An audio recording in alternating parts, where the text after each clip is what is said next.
Au même instant, une autre tribu avançait à travers la forêt, cherchant à fuir. Originaire d'Afrique subsaharienne, son mode de vie était bien plus proche de celui des chasseurs-cueilleurs que des agriculteurs. Ils étaient environ une cinquantaine et se distinguaient des autres groupes par une particularité précieuse. Ils possédaient des chiens, compagnons fidèles qui leur offraient une aide inestimable au quotidien. Chaque chasseur était accompagné d'au moins un de ces animaux, et leur présence renforçait leur capacité à traquer, surveiller et même défendre la tribu. Pour l'instant, les chiens s'étaient calmés après l'épreuve du plateau, bien que leur nervosité ait atteint un paroxysme lors d'un incident tragique. Tout avait commencé lorsqu'un membre de la tribu, intrigué par un crapaud noir gisant au sol, avait décidé de l'examiner de plus près. Après l'avoir observé, il avait tenté de le donner à son chien, pensant en faire une proie facile. Mais à l'instant où l'animal referma ses mâchoires sur la créature, une explosion soudaine et dévastatrice éclata. Le corps du crapaud défunt se transforma en une onde destructrice qui pulvérisa la gueule du chien et une grande partie de son corps. Son maître, frappé de plein fouet par la déflagration, fut projeté violemment en arrière. Grièvement blessé, il n'eut guère le temps de souffrir. La mort l'emporta quelques instants plus tard, laissant la tribu sous le choc de cette découverte aussi brutale qu'incompréhensible. L'incident tragique avait jeté un froid sur la tribu, instillant une méfiance profonde à l'égard des créatures étranges qui peuplaient cette terre inconnue. Plus personne n'osait s'approcher des petites bêtes curieuses qui s'agitaient autour d'eux, malgré la faim qui commençait à se faire cruellement sentir. En descendant du plateau, leur première rencontre avec la faune locale avait pourtant été bien moins inquiétante. Ils avaient aperçu un groupe de limaces aux teintes bleutées. Une étrangeté certes, mais pas totalement déroutante. Après tout, ils avaient déjà vu des limaces de couleurs variées dans leur propre monde. Ce qui les stupéfia bien davantage fut la découverte de crustacés semblables à des crevettes, perchés en petits groupes sur les branches des arbres. Leur carapace était ornée de petites taches luminescentes, projetant une bioluminescence vacillante qui conférait à la scène un caractère presque irréel. Des crevettes arboricoles. L'idée même leur semblait défier toute logique. Mais après le drame du crapaud explosif, leur prudence redoubla. Un peu plus tard, ils aperçurent une autre créature des plus étranges, un petit animal bipède au corps charnu et à la fine trompe mobile. Il s'approcha d'une plante dont les jarres contenaient un liquide rouge mielé, la même que Nellec avait remarqué un peu plus tôt.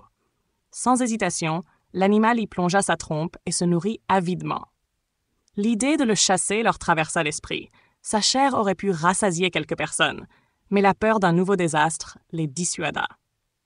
Ils préférèrent renoncer. L'image de leur compagnon déchiqueté par l'explosion du crapaud encore gravée dans leur mémoire. À un moment donné, une multitude de petits cris perça l'air, des piaillements stridents emplissant l'atmosphère. Légèrement déconcertés par cette nouvelle agitation, ils hésitèrent à s'avancer, l'incertitude planant sur la marche à suivre. Finalement, ils optèrent pour la prudence, choisissant d'envoyer une seule personne en éclaireur, laissant les autres à distance, tandis que les cris diminuaient progressivement en intensité. En s'approchant, les éclaireurs découvrirent des oiseaux d'une taille minuscule, à l'apparence semblable à de grosses mésanges, mais dotés de pattes étonnamment longues et puissantes, adaptées à une course rapide. Ces petits êtres semblaient fuir quelque chose, se déplaçant avec une telle agilité qu'il était presque impossible de les rattraper. Ils se faufilaient entre les hommes, esquivant toute tentative d'interception avec une aisance remarquable.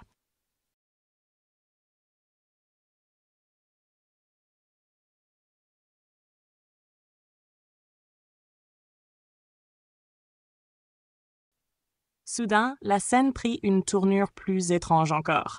Ce qui ressemblait à des crabes géants d'un bleu profond émergèrent de l'ombre, poursuivant sans relâche les oiseaux. Leur allure était moins rapide, mais leur détermination implacable. Derrière eux, un immense groupe de ces créatures se tenait autour de plusieurs dizaines de cadavres d'oiseaux, ces derniers n'ayant pas eu la chance d'échapper à la traque impitoyable. L'image de cette scène, mise d'une férocité naturelle, marquait un contraste saisissant avec la frénésie des petits piaillements qui avaient annoncé ce sinistre spectacle. Sans tarder, l'un des crabes se précipita sur un éclaireur, ses puissantes pinces prêtes à frapper. Par chance, les hommes restés en retrait avaient anticipé la menace et libéré leurs chiens dès l'instant où ils avaient aperçu les créatures hostiles. Les molosses, mus par leur instinct protecteur, fondirent sans hésitation sur le crabe le plus proche. Celui-là même qui s'apprêtait à charger un éclaireur battant en retraite. Plus vifs et agiles que leurs adversaires, ils parvinrent à détourner son attention, l'assaillant de morsures précises, brisant en plusieurs endroits sa carapace épaisse. Mais l'affrontement tourna vite à leur désavantage lorsque d'autres crabes, abandonnant les cadavres des petits oiseaux, se joignirent à l'assaut, encerclant rapidement les chiens. Constatant que la situation prenait une tournure dangereuse, les hommes n'hésitèrent pas longtemps avant de prendre une décision cruciale. Il fallait évacuer les femmes et les adolescents encore trop peu aguerris au combat, ainsi que les vieillards, leur offrant une chance de fuir pendant qu'eux-mêmes tiendraient tête aux créatures. Leur objectif n'était pas de vaincre ces êtres redoutables, mais de gagner un temps précieux, voire d'attirer les crabes sur une autre piste. Ces monstres, bien que redoutables et résistants, n'étaient pas assez rapides pour espérer rattraper un adulte en pleine course. Mais il en allait autrement pour les enfants ou les vieillards, bien trop vulnérables face à cette menace implacable. À la surprise générale, les chiens se révélèrent d'une efficacité redoutable face aux gigantesques crustacés. Bien que certains d'entre eux subissent de graves blessures, la majorité parvenait à esquiver les coups de pince avec une agilité remarquable, harcelant sans relâche leurs adversaires de morsures stratégiquement placées. Chaque attaque n'était pas toujours décisive, mais leur persévérance obligeait les crabes à rester sur la défensive, ralentissant leur progression. Parmi cette meute, un chien se distingua nettement des autres. Légèrement plus grand, plus vif, il semblait doté d'une intelligence et d'une compréhension hors du commun. Chaque ordre de son maître était exécuté avec une précision presque surnaturelle. Il savait où frapper, qui protéger, quand battre en retraite. Ce lien exceptionnel entre l'animal et son maître s'expliquait aisément, car l'homme en question, Aganois, n'était pas un simple chasseur. Lui aussi faisait preuve d'une habileté remarquable. Se mouvant avec une fluidité et une maîtrise qui le plaçaient au niveau des meilleurs guerriers de la tribu. Pourtant, il n'était pas chef. Peut-être lui manquait-il cette ambition implacable, cette volonté de dominer les autres qui forgeait les meneurs.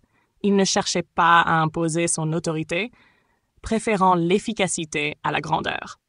Et pourtant, lorsque le combat s'intensifia, ce fut lui qui sauva un compagnon d'une mort certaine, intervenant à la dernière seconde pour arracher un homme à l'étreinte d'un crabe dont les pinces s'étaient refermées avec une précision terrifiante.